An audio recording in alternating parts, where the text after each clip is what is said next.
논서술 평가의 좀 뭐랄까 좀 그 원리랄까요? 이런 거를 논서술 평가가 뭐냐? 이게 이제 좀 잘 이해가 아직 안 돼 있는 경우가 있잖아요. 근데 제가 채널명이 육하원칙인 이유가 어떤 대상을 잘 이해하려면 그 육하원칙의 질문대로 순서대로 좀 가볼 필요가 있어요. 자, 예를 들면 논서술 평가를 왜 할까? 객관식 평가로 안 되는 부분이 있으니까 하겠죠. 그런데 그러면 논서술 평가가 뭔지를 알아야, what을 알아야 그 다음에 어떻게, how 우리가 대비할 것인지를 알 수 있습니다. 육하원칙의 6가지 질문들 중에 저는 항상 3가지를 기본으로 보거든요. 그러니까 중요한 걸 why하고 what하고 how 요 3가지 질문이 굉장히 핵심적이에요. 왜냐면 when, where, who 이 3가지 질문은 항상 바뀌어요. 본질적인 질문이 아닐 수 있거든요. 상황이나 구체적인 조건이라고 보신다면 육하원칙의 근본이 되는 핵심 질문은 why, what, how예요. 그럼 우리가 어떤 대상을 이해할 때, 예를 들면 논서술 평가를 이해할 때도 왜 하냐? 그게 뭔데? 어떻게 할 건데? 요게 딱 자리가 잡혀 있어야 뭐든 간에 이제 그 생각을 할 수 있게 된다는 거죠. 그래서 이게 지금 근데 제가 이거 진짜 이거 야 저거 너무 좋던데 이거 자료집 이거 혹시 검색하셔도 나오거든요. 뭐냐면 2022 서논수령 평가 역량 강화 자료집 이래요. 이거 어디냐면 경남교육청에서 만든 자료예요.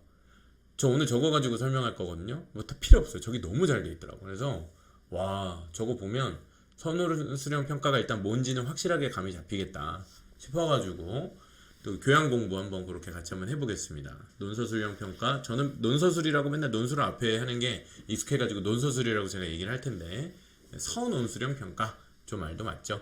자 어쨌든 저거 검색하시면 저 자료집 받으실 수 있고요. 뭐 링크 제가 혹시 넣을 수 있으면 넣어드릴게요. 그래서 오늘 보시고 자료가 궁금하신 분은 저거 검색해가지고 저거 다운받아 보시면 되겠습니다. 자 문항의 종류 이렇게 나오는데요. 이제 왼쪽에 보시면은 여기 선택형들 있잖아요. 이게 이제 우리가 알고 있는 객관식이죠. 근데 이제 왜 객관식이라고 안 하냐면은 다른 형태도 있기 때문에 그래요. 예를 들면 양자택일형이 있죠. 양자택일형 OX. 그 다음에 선다형. 이게 이제 사지선다, 오지선다. 오지선다 우리로 시험 보죠. 객관식이죠. 연결형이 뭐예요? 기역, 니은, 디귿하고 이제 짝대기 고르는 거. 근데 이 연결형 문제가 또 되게 어려워요. 이게 연결형이랑 선다형이 같이 나와버리면 어떻게 되냐? 이제 고등학교 수능 문제 같은 경우 보면은 보기를 줘. 보기를 기역, 니은, 디귿, 리을. 그 다음에 그걸 조합한 거를 선지로 줍니다. 제가 볼 때 이렇게 하면 객관식 굉장히 어려워지거든요. 무슨 얘기인지 아시겠죠? 뭐 기역, 니은, 디귿, 리을 준 다음에 정답은 기역 하나야.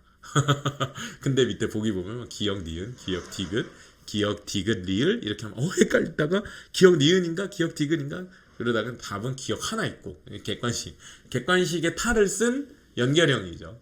굉장히 난이도가 있는 문제인데 이런 거는 이제 공통점이 뭐냐면 선택형이라는 거는 뭐냐면 보기가 있다라는 얘기입니다. 자 그럼 보기가 있으면 선택이라도 할 수 있잖아요. 여기는 보기가 없는 애들입니다. 여기는 무시무시한 애들이죠. 단답형, 서술형, 논술형. 오늘 우리가 같이 좀 다뤄볼 부분은 서술형과 논술형. 왜냐면 단답형은 너무 아시잖아요. 그죠? 단답형도 사실 되게 어려워요. 단답형 대표적인 게 이제 뜻 주고 단어 쓰라 이렇게 얘기하는 건데 단답형도 쉽지는 않지만 오늘은 서술형과 논술형에 대해서 한번 이야기를 해보겠습니다. 자, 서술형. 자, 천천히 같이 공부해 봅시다. 학생이 알고 있는 지식이나 개념, 원리에 대한 이해 정도를 확인하기 위해. 자, 여기도 이제 되게 뭐가 있냐면 이해의 정도래요. 무슨 얘기냐면 아냐 모르냐 단답으로 물어보는 게 아니라 어느 정도 아는지, 즉 그 깊이를 확인하기 위한 거예요. 알긴 아는데 대충 아는 애, 알긴 아는데 엄청 빡세게 안 알고 있는 애, 뭐 이런 거죠. 확인하기 위해서 내용과 형식의 제한을 두고 작성하게 하는 유형. 서술형은 그래서 설명하기, 요약하기, 나열하기, 분석하기, 비교 대조하기. 이거 논술할 때 제가 맨날 가르치는 건데 너무 익숙하네요. 설명하기, 어떤 대상에 대해서 막 풀어서 말하기 한다든지. 요약하기. 요약하기는 시험에 많이 나와요. 고등학교 시험도 문단별로 한 문장 요약하기, 뭐 제목 쓰기. 강남고에는 중동고가 대표적으로 그런 문제를 많이 냅니다. 그다음에 이제 과정 나열하기, 순서들을 배치하기. 그다음에 분석하기. 분석하기 조금 애매한데 저는 분석하기하고 비교하기를 좀 같이 붙여서 얘기해요. 분석이라고 하는 거는 대상을 잘게 쪼개는 거야. 예를 들면 원인, 과정, 결과로 쪼개든지 기승전결로 쪼개든지 뭐 사건 전과 후로 쪼개든지 나누어서 이해하는 걸 분석, 그 다음에 비교 대조하기, 그렇게 나와진 내용들 간에 견주어서 공통점과 차이점을 보는 거. 자, 이런 거를 우리가 이제 서술형이라고 하는데요. 사실은 이 위에 나오는 것들은 논술에도 나올 수는 있는데, 자, 왜냐면 우리 입시 논술에 이런 게 다 나오거든요. 설명, 요약, 과정, 분석, 비교 대조. 그런데 논술형이 따로 있네? 자, 왜 그러냐? 논술은 결국 이게 핵심이 되는데요. 자신의 생각이나 주장을 타당한 근거를 바탕으로 논리적이고 설득력 있게 조직하여 작성하는 유형이다. 이렇게 얘기를 하고 있습니다. 평가해서 근거 들어 주장하기, 해결책 제시하기. 이게 제가 보면서 저도 좀 소름 돋는 게, 저도 논술을 9가지 유형으로 제가 나누어서 가르치거든요. 근데 그 9가지 여기 다 있더라고요. 밑에 있는 거 평가 그대로 있고, 해석하기를 우리는 적용이라고 하고, 근거를 들어 주장하기. 이게 이제 쉽게 말하면은 말 그대로 진짜 주장하기, 논설문의 형태라고 우리가 생각하는, 이거는 이제 견해 제시라고 저희가 얘기를 하고요. 그 다음에 해결책, 이거는 문제 해결 유형이라고 하는데, 제가 9개니까 하나, 둘, 셋, 넷, 다섯, 하나, 둘, 셋, 넷, 소름 돋아. 9개가 딱 맞습니다. 물론 일부 다른데, 저희는 비교 분석을 여기 이제 같이 내고, 그 다음에 마지막 저희가 9번째 유형에서 원래 이거를 다 합쳐서 종합 유형이라고 해서, 이 보신 하나하나의 유형들이 2개 이상이 결합돼서 나오는 유형이 있어요. 저는 논술을 그렇게 9가지로 가르치고 있는 편인데요. 자, 밑에 보시면은 서술형과 논술형 평가의 차이, 길이가 짧다, 길다, 응답 조건 제한이 있다, 논술은 자유형이다. 자, 그래서 논술은 조금 더 자신의 생각이나 주장을 써야 되고 근거를 제시해야 되는데, 그에 비해 서술형은 학생이 알고 있는 개념이나 지식을 정도로, 이해 정도가 어느 정도 되는지를 확인하게 하기 위함이다. 요게 이제 둘의 차이다. 약간 혼용될 수는 있지만, 근데 우리는 조금 서술을 조금 이제 그래도 학교에서 많이 보는 경우가 있죠. 학교에서 논술 시험 보는 경우는 거의 없습니다. 학교에서는 논술 시험이라기보다는 논술 대회가 열릴 때가 있죠. 그래서 정규 교과의 성적에 반영되기보다는 엑스트라 과목처럼 이벤트로 논술을 할 때가 있다. 친구의 날을 맞아 평소 나의 숙제를 도와주었던 친구에게 감사하는 문자를 보내고자 한다. 주어진 조건에 맞게 3문장 이상으로 영작. 요새 영작 문제가 나와요. 근데 이런 거죠. 초등학교 때 그럼 영작을 학교에서 가르쳤냐? 아니죠. 그런 거 없죠. 그렇기 때문에 사교육을 자꾸 시키게 되는 겁니다. 자, 조건 1번 접속사 1을 사용하기. 근데 우리 애들 어떻게 질문합니까? 선생님, 접속사가 뭔가요? 이렇게 물어보죠. 2번 감사 표현. 땡큐 외에는 아는 게 없는데 어쨌든 감사 표현. 수업 때 뭔가 배웠을 거예요. 필수 어휘, homework, difficult, thank you, thanks to. 뭔가 할 수 있을 것 같고 못할 것 같기도 하고, 문장을 3개나 만들어야 되네요. 서술형 평가입니다. 학생이 알고 있는 개념이나 지식이 정확한지를 저 문제를 통해서 확인하고자 하는 거죠. 다음 논술형 보겠습니다. 국어과의 예시 문제입니다. 교복 대신 학생이 선택해서 옷을 입고 등교할 수 있는 사복데이 필요성에 대한 찬반을 정하여, 찬성 반대 의견, 일단 결론이 하나로 정해지게는 되겠죠. 다만 찬성 반대 중에는 정답이 없습니다. 찬성을 해도 되고 반대를 해도 된다는 거죠. 이게 논술의 특징입니다. 자, 이렇게 주장하는 글을 쓰고자 할 때 근거가 타당해야 됩니다. 저 근거의 타당성이 결국에는 평가 지점이 되겠죠. 자, 이게 오늘 제가 설명드릴 핵심 내용인데요. 논서술형 문항의 핵심적인 특징. 그 자료집에서는 이거를 논서술형 문항의 이론적 배경, 이렇게 어렵게 좀 얘기를 했는데, 저는 이제 그냥 핵심인 것 같아요. 요걸로 논서술형 문항을 이해해보자 라는 얘기인데, 첫 번째, 사고의 언어화. 풀어서 얘기하면 뭐예요? 머릿속에 있는 걸 말로 할 수 있는지인 거예요. 자, 사고, 머릿속에 뭐가 들어있어요? 개념이 들어있죠. 개념을 꺼내서 말로 할 수 있는지, 자기 것의 표현이 가능한지가 논서술형 문항을 이해하는 핵심 포인트다. 즉, 자기 말로 바꿀 수 있느냐. 이게 핵심이에요. 그러니까 나중에 저희 애들, 선생님, 저기 논서술형 문항 어떻게 대비해야 돼요? 라고 얘기하신다면, 아까 위에서 얘기한 논술은 서술부터 하고 그 다음에 논술을 해야 되거든요. 유형상. 서술형 문항의 특히 핵심이 내가 알고 있는 것을 끄집어낼 수 있느냐, 그걸 자기 말로 전달할 수 있느냐, 이 부분입니다. 그래서 사고의 언어화라는 부분을 그렇게 좀 봐주시면 좋겠고요. 두 번째, 창작하는 수준의 사고 과정 이렇게 얘기를 했는데요. 창작하는 자 창작이다? 위? 창작 능력을 그렇죠. 바로 이게 또 논서술형 문항의 특징입니다. 크리에이팅 하는 능력을 평가할 수 있다. 선생님 이거 뭐 창의적인 능력 이런 거는 평가가 안 되지 않나요? 이렇게 생각이 충분히 되실만 해요.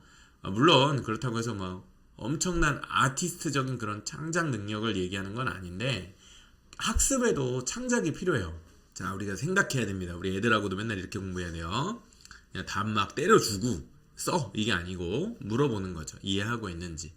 창작하는 수준의 사고 과정. 목이 맨다. 창작 능력이 정말 평가되어야 되는 과목이 있어요. 어느 과목일까요? 과학. 과학도 창작이 필요할까요? 과학 실험은 좀 그럴 수 있겠다. 근데 과학 실험, 과학에 의견이 많으시네.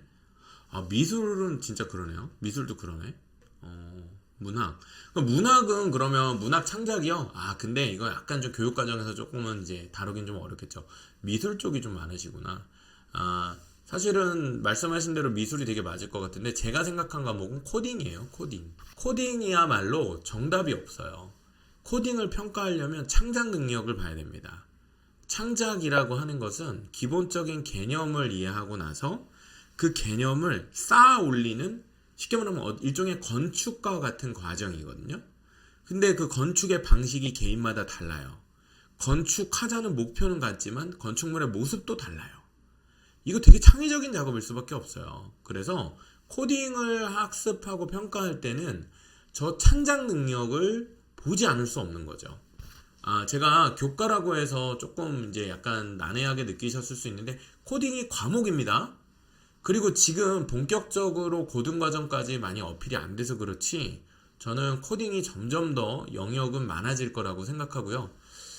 저는 영어 배우는 것보다 코딩 배우는 게 더 지금 중요하지 않나요? 그런 생각도 좀 갖고 있습니다. 왜냐면 영어를 대체할 수 있는 수단이 많이 나오고 있어요. 무슨 얘기냐면 영어를 번역해주는 프로그램, 그 다음에 영어를 영작해주는 프로그램 너무 많이 나와 있거든요.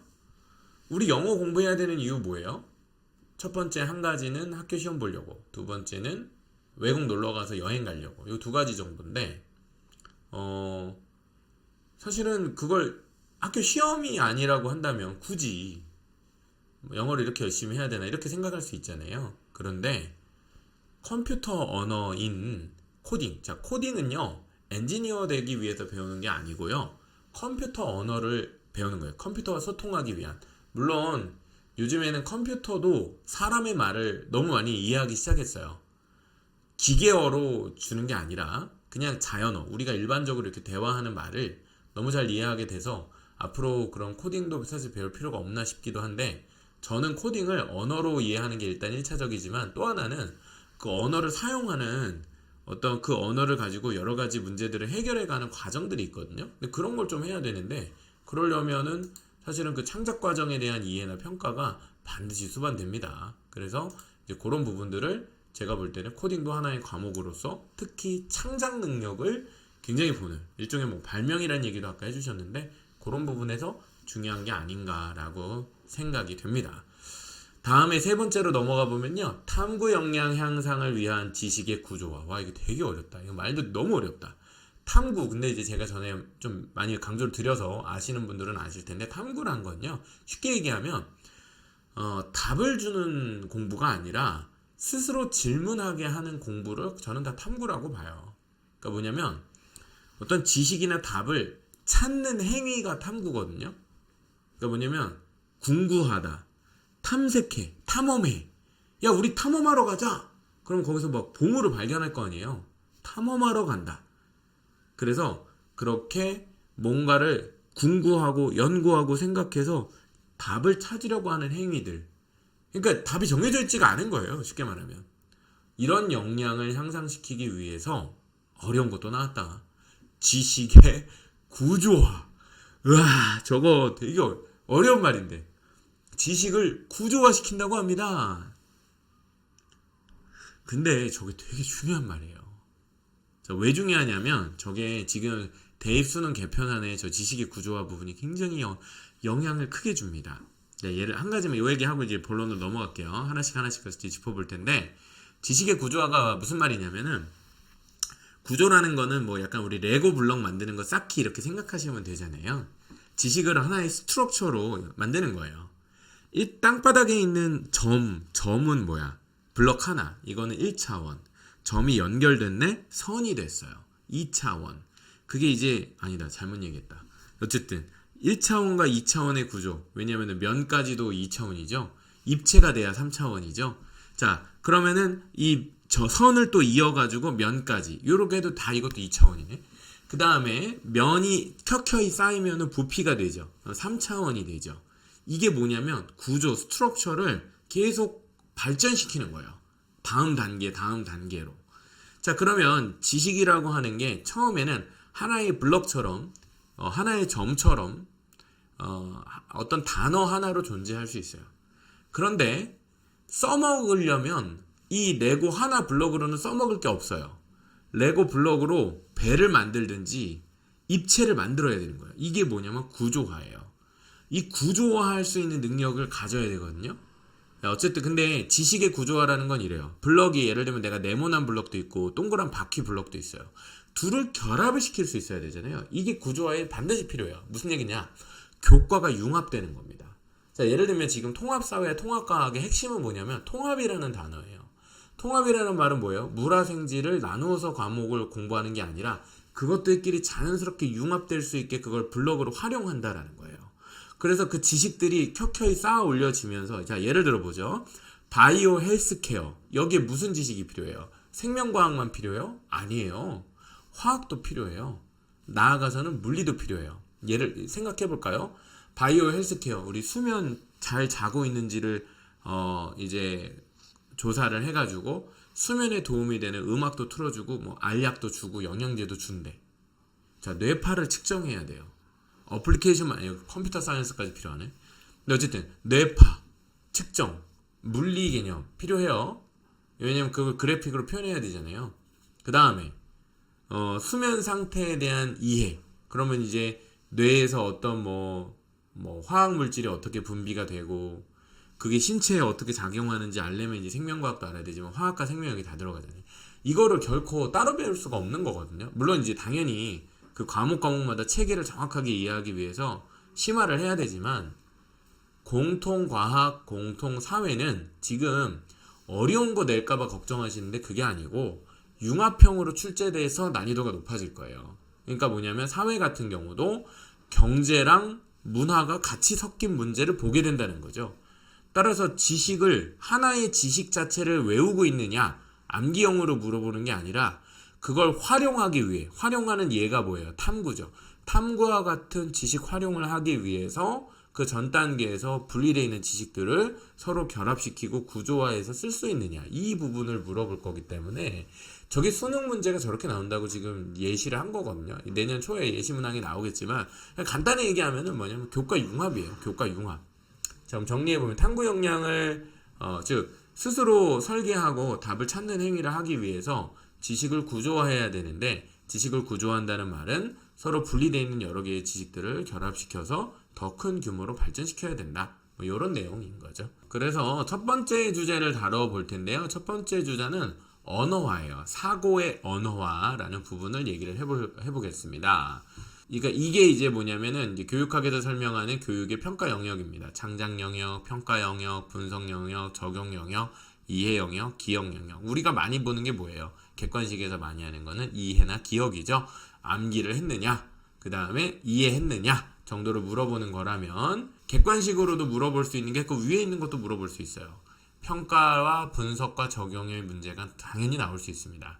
자, 그래서 요거는 선다형으로도 가능하고요. 논서술형으로도 평가가 가능해요. 그런데 이 5개 영역과는 달리 창작 영역이라는 거는 논서술로만 평가가 되겠죠. 과정을 평가하는 거는. 그래서 요거는 조금 구분을 해서 볼 필요가 있고, 그런데 이따가 말씀드릴 텐데 아래에 있는 5개 블록이 물론 선다형 객관식 보기가 있는 문제로 평가할 때나 논서술로 평가할 때나 평가를 하는 것 자체는 가능한데 제가 아까 잠깐 말씀드렸죠. 이게 깊이를 평가하는, 이해했냐 못했냐를 이제 이분법적으로 물어보는 게 아니라 얼만큼 이해한 거야. 네가 100% 이해했어, 80% 이해했어, 60% 이해했어를 할 수 있는 거는 사실은 요쪽에 서논술형 문항 쪽에서 또 강조가 있기 때문에 이따가 이 그림을 한번 보여드릴 텐데 조금 바뀔 거예요. 어렵나요? 공부하면서 어쨌든 좀 보겠습니다. 자, 이제 요 자료집에 나와 있는데 2018학년도 국가수준 학업 성취도 예비평가, 이게 쉽게 말하면은 이제 전국 단위 학력평가죠. 통합과학 7번입니다. 한번 제가 문제 읽어볼게요. 다음은 물리적 성질을 변화시켜서 개발한 어떤 신소재의 특징을 조사한 것이다. 특정 온도 이하에서 전기 저항이 0이 되어 전류가 흐를 때 열이 발생하지 않아 전력 손실이 없다. 자, 특정 온도 이하로 내려가니까 저항값이 돼. 이거 초전도체 아니야? 그렇죠. 그 내용인 것 같아요. 맞아요. 초전도체 물질, 상온 초전도체 왜 한참 이번에 얘기 나왔었잖아요. 그 얘기죠. 요게 이제 2018년도 고1 문제로 나왔습니다. 아니, 고1 애들이 어떻게 이런 걸 알아요? 통합과학에서 배운다니까요.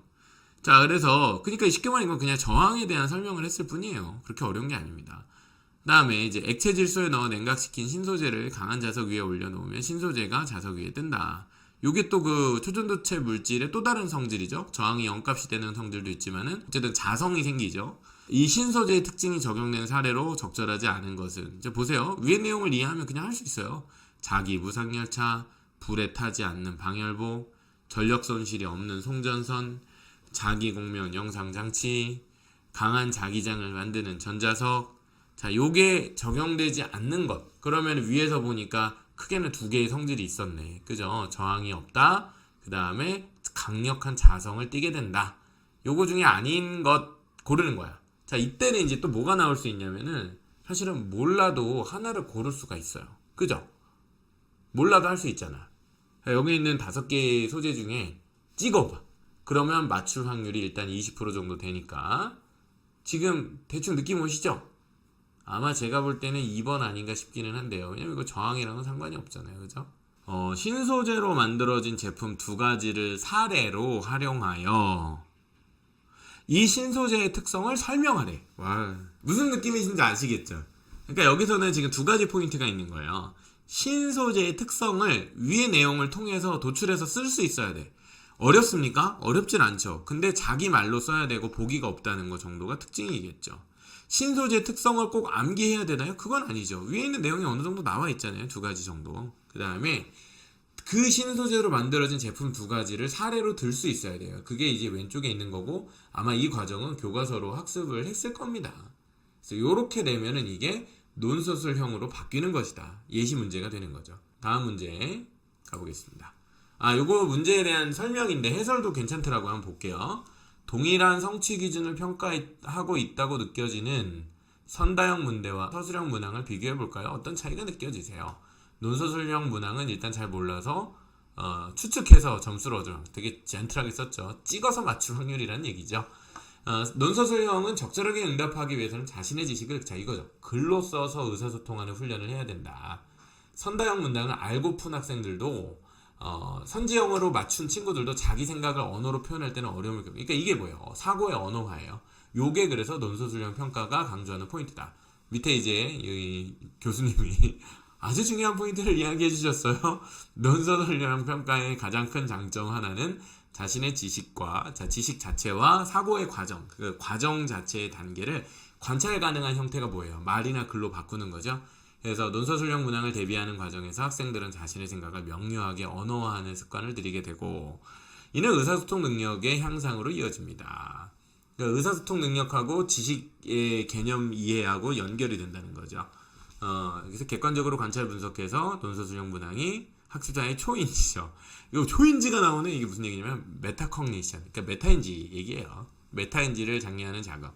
그러면 메타인지 키우는 방법이 뭐냐? 여기에서는 지금 논서술이라고 가르치고 있는데, 이게 지금 맞다고는 생각을 하는데 뭐 다들 얘기를 하잖아요. 근데 실제로 해야 말이죠. 그래서 자, 아까 이 이미지로 다시 돌아와 보면 이 문항, 자 아까 밑에 있는 5개는 논서술 문항이랑 이게 선다형 문항으로 다 된다고 했잖아요. 그런데 좀 달라요. 자, 볼게요. 물론 아래쪽에 있는 5개는 선다형 문항과 논서술 문항에 의해서 모두 측정이 될 수는 있지만, 그러나 각각 측정하고 있는 지식과 기능은 질적으로는 다르다예요. 그렇죠. 질적으로 다르다는 게 뭐예요? 대충 알거나 몰라도 찍어서 맞출 수 있기 때문에 측정을 하지만 그 측정의 정확도가 상당히 떨어지는 게 객관식의 한계예요. 모르는 애와 진짜 알고 있는 애를 구별할 수가 없다는 거예요. 객관식은. 따라서 서답형의 경우에는 그것을 구별해낼 수 있다는 거죠. 진짜 아는 애만 쓸 수 있으니까. 이해되세요? 이게 논서술형 문항이 평가가 더 쉬운 이유입니다. 모르면 아예 안 쓰니까 애들이. 그래서 자 여기서 이제 보면은 사고의 명료화를 촉진하고요. 의사소통 능력을 향상시키고요. 초인지적인 사고 능력을 장려하고 정밀한 관찰, 정확한 피드백. 나머지 세부 설명은 아시겠지만 자 이게 그래서 언어를 사고화해서 평가하는 논서술형 평가의 본질이자 이 능력이 있어야 논서술형 평가를 잘 할 수 있겠구나. 이렇게 보시면 될 것 같습니다. 자, 논서술형 문항의 핵심적 특징이 1번 사고의 언어화는 지금 했고요. 다시 넘어가서 2번 두 번째 창작하는 수준의 사고 과정. 자, 요거 크리에이팅 하는 부분. 요거 얘기를 좀 지금 해보겠습니다. 이것도 마찬가지로 그 자료집에 샘플 문제가 그러니까 일부러 다 이제 그 우리가 저기 검증된 그 평가 성취도 평가 문제대로 다 예시가 돼 있더라고요. 이건 중학교 3학년 문제인데요. 과학 문제입니다. 영의 운동에 대한 설명이다. 정지한 상태에서 출발한 영희는 1분 동안 점점 빠르게 걷다가 일정한 속력으로 4분 동안 달린 후 속력을 줄여 정지하였다. 시간에 따른 영희의 속력을 나타낸 그래프로 가장 적절한 것은 이거는 제가 볼 때는 크게 두 가지 능력이 필요합니다. 하나는 이 속력이라고 하는 개념을 이해하고 있는가. 속력, 뭐 정확히 얘기하면 속력과 속도까지 나올 수 있지만 속도보다는 이제 중학교 때는 아무래도 속력 얘기를 많이 하죠. 그리고 이제 그것을 그래프로 치환할 수 있는가, 그래프로 표현하고 어떻게 보면 정보를 처리할 수 있는가의 능력이 있는데 이거 고등학교 애들도 이런 거 엄청 틀려요. 이걸 가지고서 논술 문제 내거든요. 고등학교가. 여기서 예를 들면 근데 이게 무슨 얘기냐면 가로축은 거의 시간이 나와요. 이런 문제는. 근데 세로축이 속력이 나올 때가 있고 거리가 나올 때가 있어요. 또 거리가 나오면 얘기가 좀 달라지겠죠? 왜요? 거리가 나오면은 시간하고 거리의 기울기가 속력이 될 거거든요. 뭐 그런 경우가 있고 아니면 속력을 직접 준 경우가 있는데 자, 이 경우 정지 상태에서 조건이에요. 그럼 처음에는 뭐예요? 속력이 0이지만 0이라는 걸 처음에 안 알려준 거죠. 그걸 판단할 수 있느냐? 그럼 처음 시작점이 0으로 가 있는 거가 뭐야? 하나 1번, 1번, 4번, 5번 세 개네. 얘네 둘은 일단 안 돼. 뭐 이런 것들을 판단할 수 있어야 된다는 거죠. 따라 속력의 개념을 이해할 수 있어야 되고 그걸 언어화된 거를 지금 개념으로 바꾸는 작업. 제가 한 거죠. 수학에서도 이런 거 많잖아요. 그 융합형 같은 경우 이게 뭐 창의 수학 뭐 이런 거 다 이런 거잖아요. 여기 속력이 처음에 0이라고 한 적이 없지만 정지한 상태에서 출발한이라고 하는 말을 주고 아이가 그럼 당연히 0에서 시작해야지를 판단할 수 있어야 된다는 거죠. 근데 객관식이 있으면 이 생각을 못했던 애도 이걸 할 수 있어요. 왜? 처음이 0에서 시작하는 애가 있고 0이 아닌 데서 시작하는 애가 있으니까 이 중에서 그럼 0이구나. 이거 0이라는 말이구나. 이렇게 보기가 알려준다고요. 근데 이거 논술형으로 내볼게요. 논서술형으로 내면 시간에 따른 영희의 속력을 나타내는 그래프를 그리시오. 이렇게 하면 이제 진짜 애들 벙 찌는 거예요. 이것도 창작이라고 본다는 거예요. 그러니까 아까 우리가 이제 많이들 얘기하셨던 창작에 필요한 영역이 어디냐라고 할 때 이제 미술을 떠올릴 때 미술은 되게 창의성, 예술성 아니야? 그런 거로 이제 우리가 창의성을 보통 이해하고 있는데 이런 교육과정에서의 평가에서는 지금 보시는 거는 과학이지만 이거 당연히 수학에서도 되겠죠? 따라 수학이나 과학이 창작 능력을 평가하는 영역이 된다는 거고요. 나머지 과목 당연히 다 가능하겠죠. 그래서 지금 보면은 시간에 따른 영희의 속력을 나타내는 그래프 이렇게 하는데 이게 중학교 3학년 정도의 평가면 아시겠지만 학업 성취도 평가는 공부 웬만큼 애들 다 맞거든요. 그래서 이런 부분 같은 경우도 제가 볼 때는 너무 걱정하실 필요는 없는 게 애들이 다 배운 겁니다. 근데 요거를 요런 방식으로 학습을 하질 안 해본 거죠. 그래프를 그리라고는 안 해봤으니까. 그래서 이거를 이렇게 하라는 거구나. 그럼 이제 이런 문항이 어디 많이 나오게 된다는 거예요. 지금 교육부 발표에서는 이거를 고등학교 내신 때 내겠다고 지금 얘기를 한 거예요. 지금도 나오고는 있는데 지금은 거의 단답식 수준인데 논서술형으로 저렇게 보인 평가가 당연히 가능합니다. 애들이 할 수 있어요. 객관식은 연습 문제고 진짜는 서답식으로 나오면 논서술로는 이제 얘가 정말 아는지 모르는지를 평가하게 되고 이 창작 과정이 반영이 당연히 되겠죠. 자, 창작하는 사고 과정을 요구하는 과제가 어떤 식으로 수행되어지는지 알아야 되는데 반응지죠. 이거 모르셔도 되는데 그냥 되게 학술적인 용어인 것 같고, 근데 밑에 보세요. 이런 말들이 나온다는 거예요. 창작하는 사고 과정은 수정하시오, 배열하시오, 조합하시오, 통합하시오, 계획을 세우시오, 가설을 세우시오, 설계하시오, 구체하시오, 작곡하시오, 장문하시오, 생략하시오, 정교하시오, 추정하시오 등의 반응 지시오. 그러니까 어떤 행위를 하게 만드는 반응, 리액션을 요구하는 디렉팅이 있다 이 얘기예요. 그러니까 문제 자체가 객관식은 그냥 고르시오밖에 없잖아요. 발문이라고 하죠. 보통 우리가 다음 중 맞는 것을 고르시오, 틀린 것을 고르시오 밖에는 없어요. 그런데 이게 저런 형태의 서술 문항, 반응 지시어로 바뀐다는 거예요. 이해되십니까? 문항이 이렇게 나오면은 논서술형이구나. 그럼 밑에 예시 볼게요. 주어진 두 개의 단문을 문법 X를 활용해서 복문으로 결합하시오. 국어 같은 과목일 수 있겠죠. 단문을 복문으로 만들라. 논술할 때 거꾸로 가르치는데 복문으로 쓰지 말고 단문으로 써 이렇게 얘기하는데 일부러 복문화 할 수 있는지, 그러니까 연결사나 접속어가 될 수 있겠죠. 두 번째, 수학 공식 Y를 활용하여 풀 수 있는 문항을 출제하시오. 야, 충격입니다. 문항을 출제하라고 합니다. 예를 들면 뭐 근해 공식, 아니면 뭐 결합 공식 이용해서 문항을 출제하래. 이걸 할 수 있는지. 저거 많이 합니다. 지금 고등학교에서도 저 문제 출제 유형 해요. 학교 내신 시험에 나옵니다, 이미. 저도 학창 시절에 저런 문제를 풀어본 적이 없어서 낯설어요. 근데 지금부터 저런 게 많이 나오거든요. 다음에 세 번째, 사회적 현상 A가 B라는 상황에서 어떤 변화를 보일지 개념 CD를 활용해서 예측하시오. 자, 사회적 현상 A. 예를 들면 우리 사회에 예를 들면 요즘 SNS 열풍이 불었어. 아니면 A가 B라는 상황에서, 그러니까 사회적 현상과 상황을 봤어. SNS 열풍. 근데 우리 사회는 어떤 사회? 지금 IT, 스마트폰, 이제 어떤 초개인화 시대가 됐어.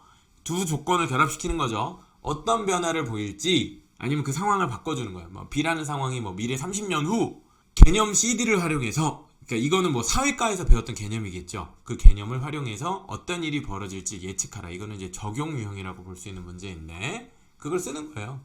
저거 평가 되겠습니까? 안 되십니까? 객관적으로 가능합니다. 100% 가능합니다.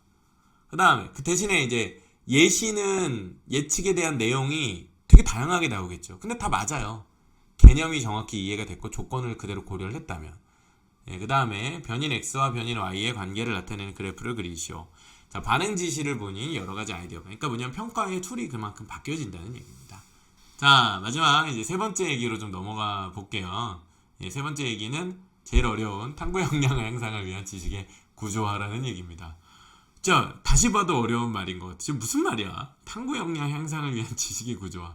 쉽게 얘기하면 교과 융합이다. 이 얘기로 이해하시면 되겠습니다. 자, 첫 번째, 사고 언어가 뭐라고요? 말로 풀어하는 거. 창작하는 수준의 사고 과정이라는 것은 이제 보기 선지가 없는 상태일 때 조건을 결합시켜서 스스로 답안을 구성해내는 능력. 세 번째는 지식의 구조와 떨어져 있는 개념들을 서로 연결하는. 저게 스키마예요. 스키마.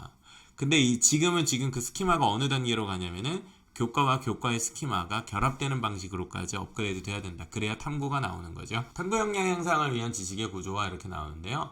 지식의 유사한 지식과 기능을 묻는 경우 학습자는 선다형 문항보다 논서술형 문항을 더 어렵게 듣기 경향이 있습니다. 당연하죠. 당연합니다. 똑같은 사람일 때 논서술형을 더 어렵게 느끼는 뭐예요? 머리를 써야 되거든요. 머리를 쓰고 생각을 하게 만들면 어렵다는 느낌으로 우리는 그걸 이해합니다. 머리에 기계가 작동하고 있으면 어려운데 이렇게 느낌이 들죠. 그걸 좋아하는 애들이 있고 그걸 싫어하는 애들이 있거든요. 근데 이게 훈련의 목표인 거예요. 그거를 어려워하지 않게, 그걸 도전적이게 느끼게 만드는 거. 자, 논서술형 문항이 더 많은 인지적 부담을 요구하기 때문입니다. 인지적 부담은 생각할 게 많다는 얘기죠. 이러한 인지적 부담을 극복하기 위해서는 정보의 탐색, 인출, 적용. 자, 요거 핵심입니다. 요거 꼭 보세요. 탐색, 인출, 적용입니다. 인출이 뭐예요? 내 안에 들어와 있는 걸 꺼내는 거예요. 그러니까 탐색했어. 그렇구나. 그 다음에 내가 써야 되는 어떤 단계에서 그것을 끄집어내서 적용할 수 있어야 돼요. 이게 쉽게 말하면 지식 활용 능력을 얘기하는 겁니다. 요 형태로 지식을 구성해서 장기 기억에 저장하는 것이 중요한데 2015 개정교육과정과 2022 개정교육과정은 이를 위해서 개념 기반 교수 학습, 컨셉 베이스드 티칭 앤 러닝이라고 얘기를 하고 있고, 여기 컨셉, 이게 개념인데 저는 저 용어보다는 지금 스키마라는 단어를 저걸 좀 많이 강조를 하고 있어요. 제가 느끼는 스키마라는 단어의 차이는 뭐냐면 스키마랑 개념이랑 선생님 다른 건가요? 라고 물으실 수 있는데 거의 비슷해요. 근데 조금 다른 게 뭐냐면 스킴은 거기에 링크까지를 포함하는 개념입니다. 점점점이 있으면 점을 연결하는 선이 있잖아요. 그러면은 저는 컨셉은 점에 가깝다고 보고요. 스킴은 그것이 링크되어지는 선까지를 포함한, 그리고 그 포함되어지면 하나의 그 네트워크라는 구조가 입체적으로 등장하잖아요. 그걸 저는 스킴으로 보기 때문에 스킴은 사실 개념을 포함하죠. 근데 여기서 지금 이 내용이 나옵니다. 이거 너무너무 중요한데, 와, 이건 진짜, 이거 정말 너무 꼭 아셨으면 좋겠는데, 이게 너무 어렵다고 느끼지 마시고 정말 생각해 보세요. 개념 지식과 사실 지식의 유기적 연계성, 이게 핵심입니다. 이거 너무너무 중요한 거예요. 여기에 이 설명이 돼 있어서, 와, 이게 돼 있네. 자, 개념 지식은요, 추상적인 거예요. 사실 지식은 구체적인 거예요. 자, 예를 들어 볼게요. 수요 공급 이론, 개념이에요, 사실이에요? 수요 공급 이론, 개념이죠? 수요 공급 이론을 한국 부동산에 적용해요.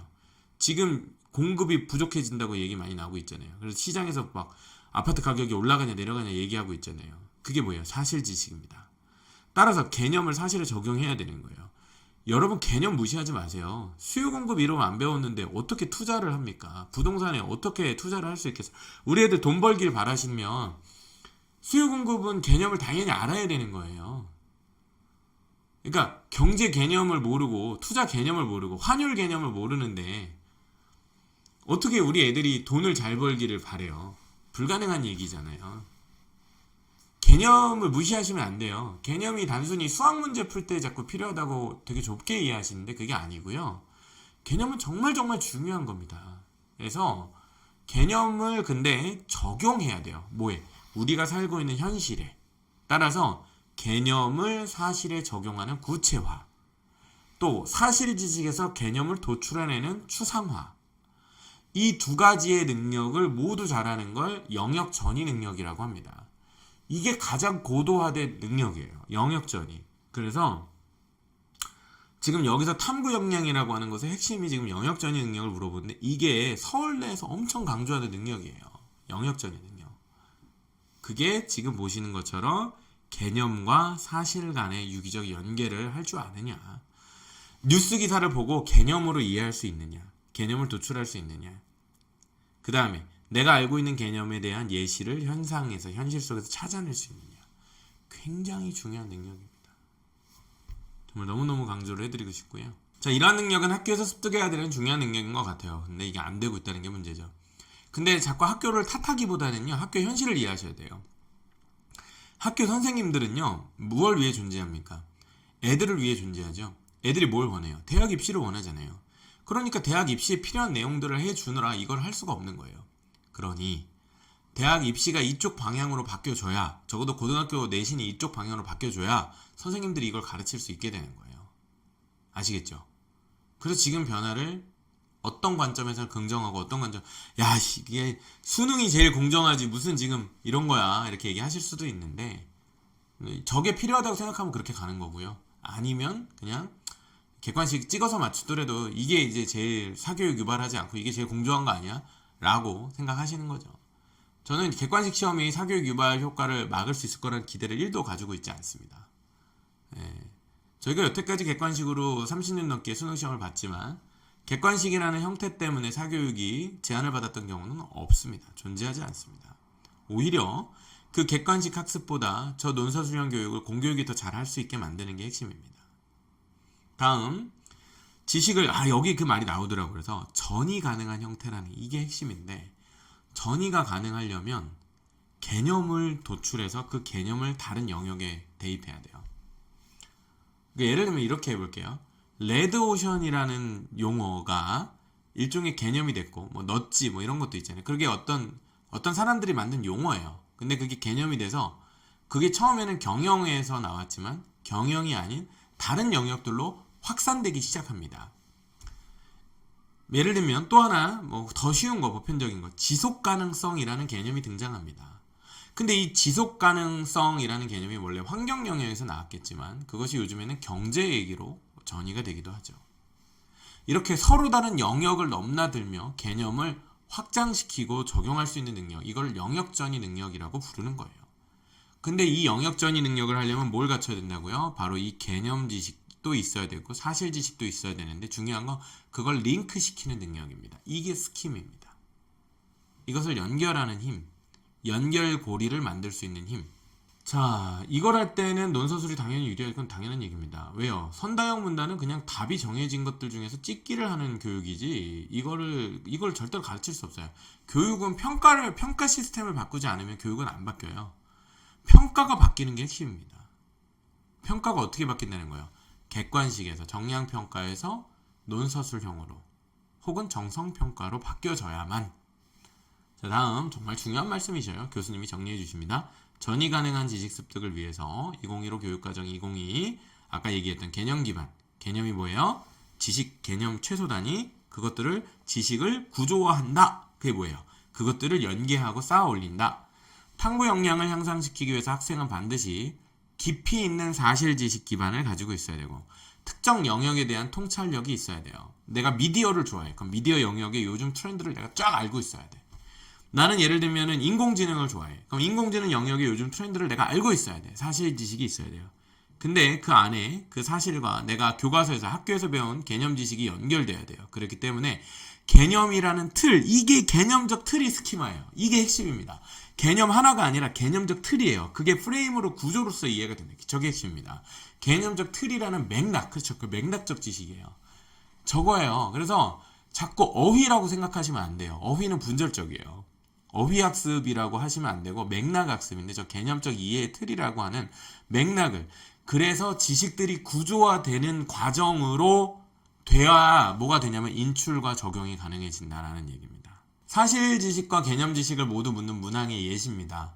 전쟁이 사회 변화를 가속화한다는 주장에 대해서 어떻게 생각하는지 2가지 이상의 전쟁 사례.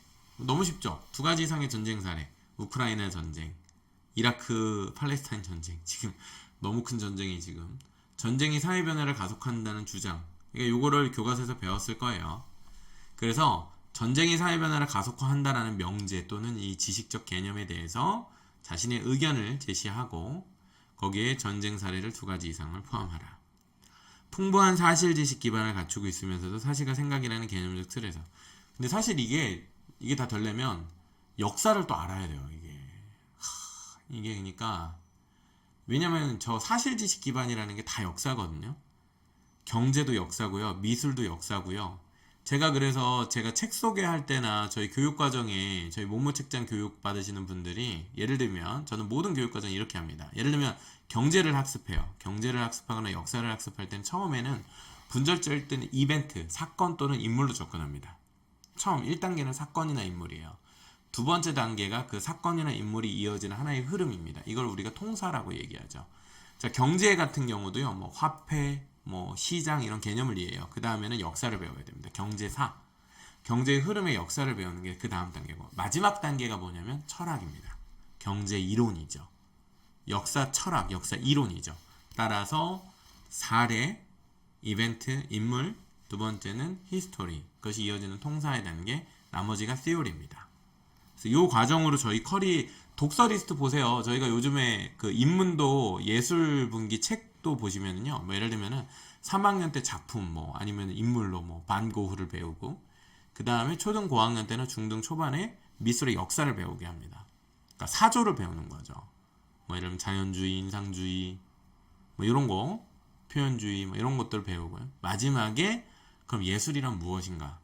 예술에 대한 사조를 이론적으로 정리하는 공부가 제일 마지막에. 이게 단계거든요. 그럼 이렇게 학습을 하고 나서 그 다음에 뭐 하는 거예요? 그걸 자유자재로 쓰는 겁니다. 왜?